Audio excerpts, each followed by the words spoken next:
Hey, Dennis, share a little bit about your background of who you are, what you do, what your expertise are. I am a product manager.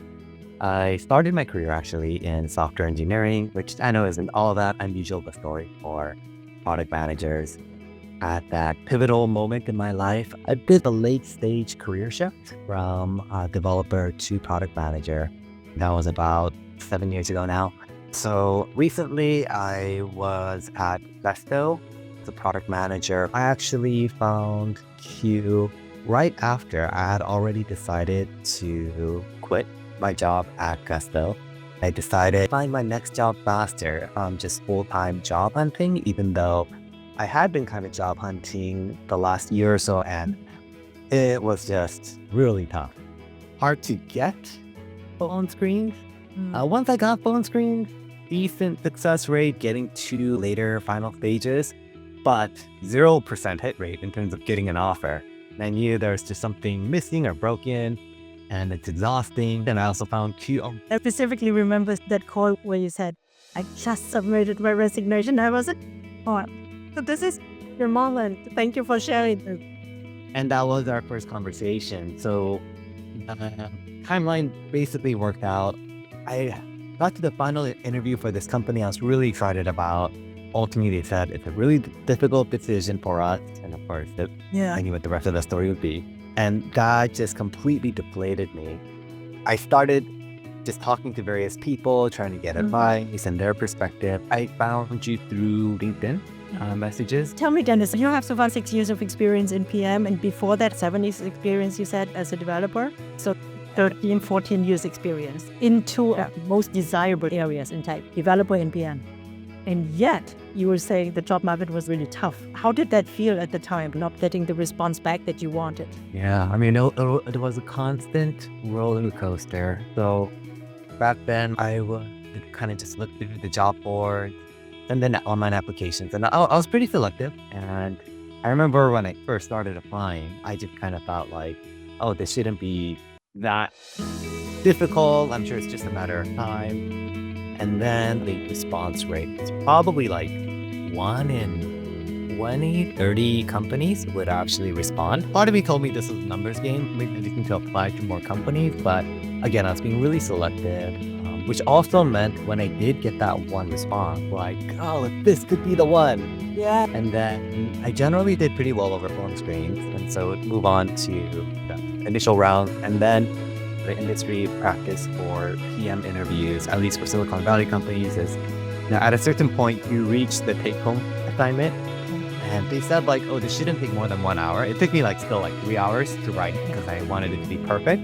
But others are like, create this entire product spec for this feature. And it's the worst when it's their own product, because obviously they know it super well. And so they had to do tons of research. And so it was so much time, so much energy, and filled with optimism, because I'm excited. And then we get through to the later final stages, and then to hear it's really difficult decision, but that was always soul crushing.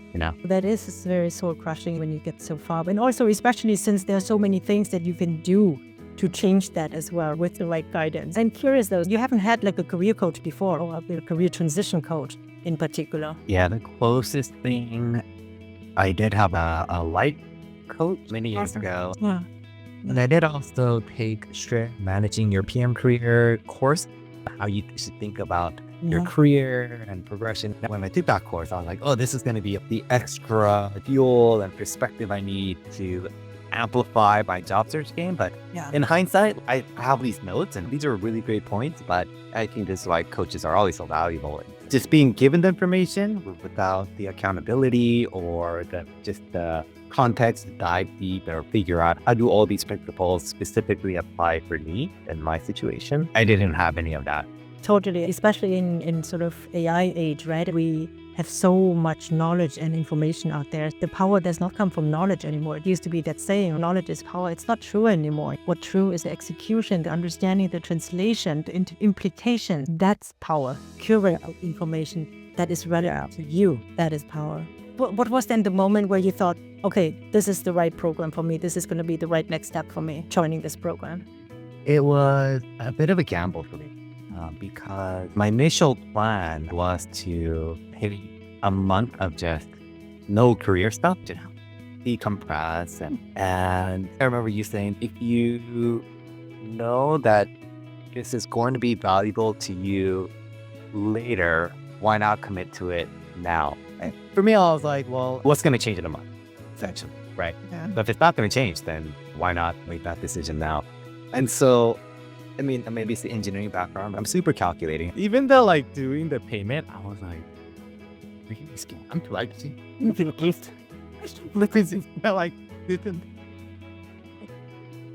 I tell like other coaches about that too. I was like, one of my best clients actually, he's absolutely lovely. The first conversation, he was really worried. Like, wait a moment. I'm sorry if it sounds weird, but am I being scammed here? How did you come around that? It really had to come down to a leap of faith.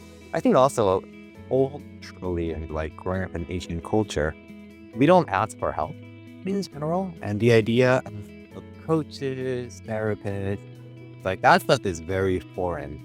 It was always like, hey, you can suck it up, figure it out, and do it yourself. And that's probably like one of my strengths also as a developer and product manager. At the end of the day, like I figure it out, but often figure it out through a whole lot of duress, a whole lot of like unnecessary suffering. And it really comes down to like, even if a career coach can help me find a job like a month faster, it way more than pays for it. And so in my head, I could do the math, I could do the reasoning, but it was just a lot of the heart, the cultural and maybe just personal, a degree of pride of like not wanting to admit or seek outside help.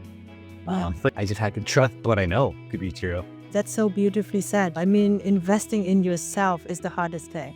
I had a prospect the other day saying, I really want to try, but let me try it first. And then if I fail, then I come to you.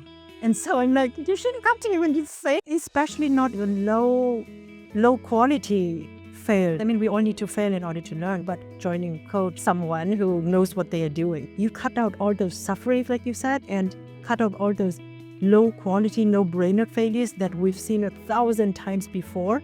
No need for you to do that anymore. We can just jump straight into better bets. Jeff Bezos actually saying something that any bold decision that's being made is never being made just by numbers and pure rationale. It has to be made with the combination of some data that you have and a big leap of faith. Do you think that's it? Yeah, big time. I mean, I don't think any great product or even just any great meaningful outcome in life came from doing like a Rice framework or doing like Moscow analysis and trying to figure out, we multiply and divide these numbers, like this thing scores the biggest. I'm a definite believer of our actions will ultimately reflect what we believe, right? Or the values that we hold. 100%. So the fact that I finally said, all right, I signed up. It's like, oh, okay, deep down, that is what I was valuable. I'm trying to remember some of the questions that you had as well. So like, hey, I found sort of like 3 other coaches, one has way more experience than you. One has like 20 years experience or something, bunch of testimonials. They also cost a bit more. And what I said to you was, I don't really care about results that has been produced before the last 3 years, because in the last 3 years, the game has significantly changed. The 2 most salient were one, like testimonials from all the way up through like 2022. Like, I pretty much still have like friends and peers who got roles like way beyond what I thought they'd be able to get, but it was a little different visa back then of hiring.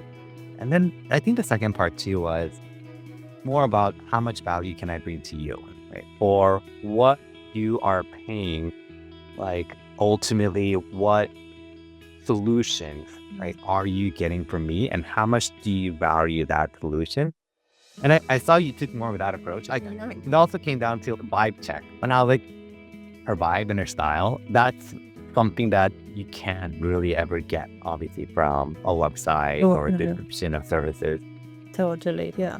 How would you say has being in the program impacted your confidence or mindset?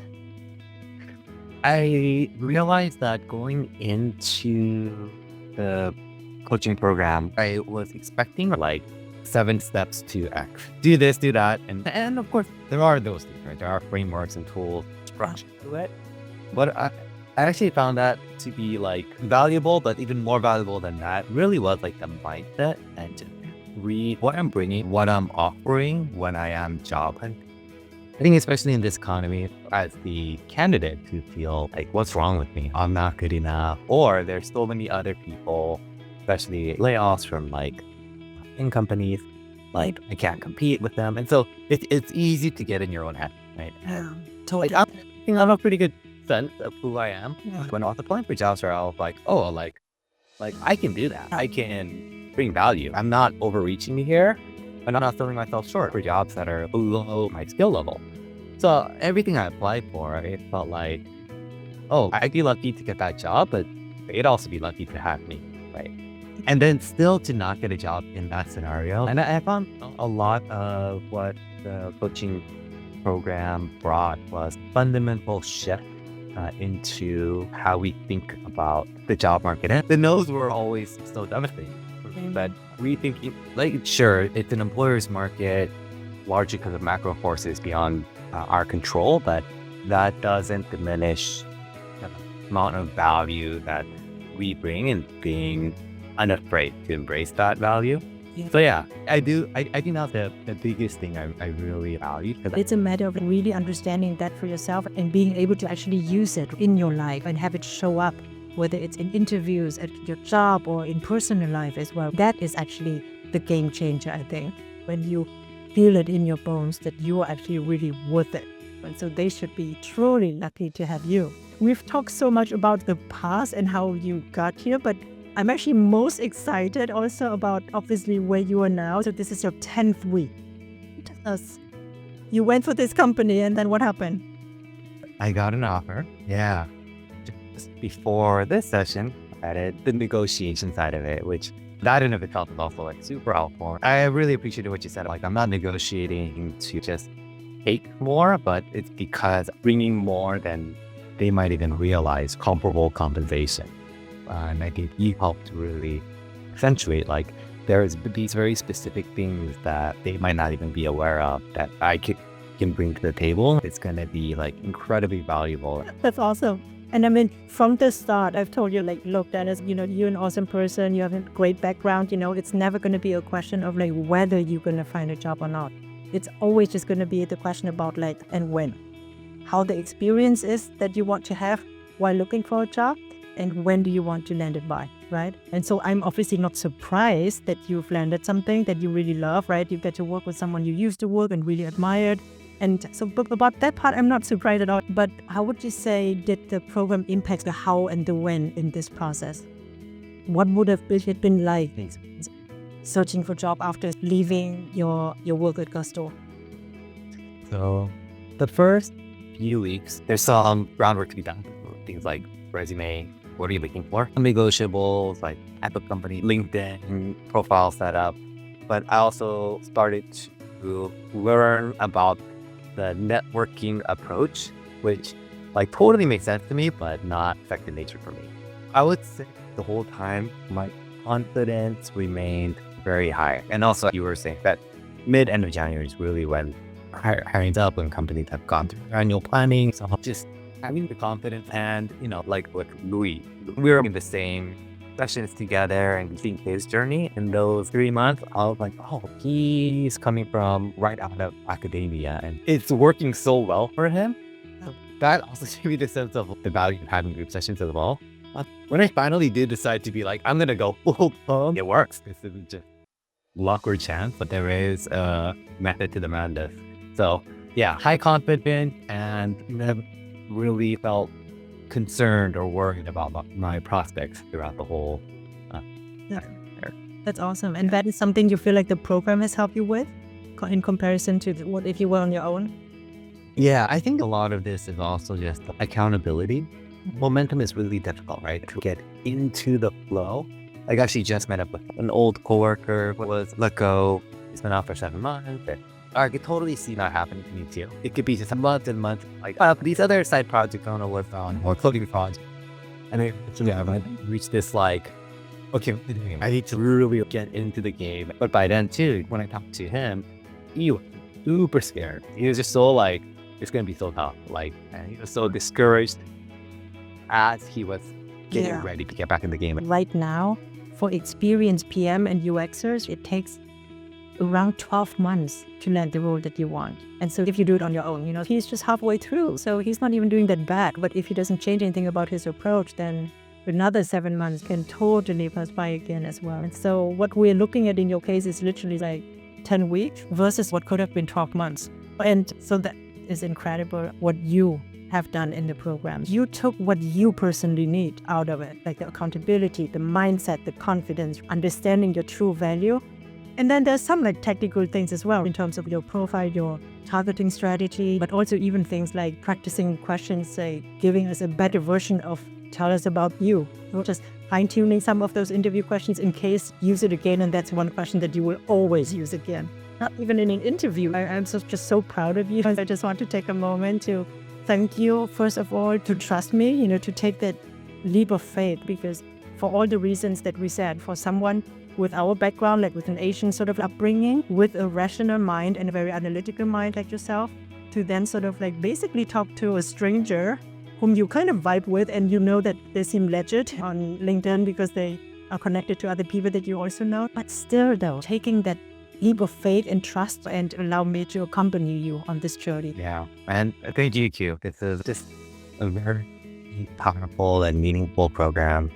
I'll definitely highly recommend you to others in a similar situation as me. It's one of those things where, like you said, it's hard to invest in ourselves, but the value, not just for this career transition, but for even future career transitions, like having this as part of my framework for how I look at the job market, look at myself as a candidate, those things will last far beyond just this season. So yeah, I definitely appreciate our time together.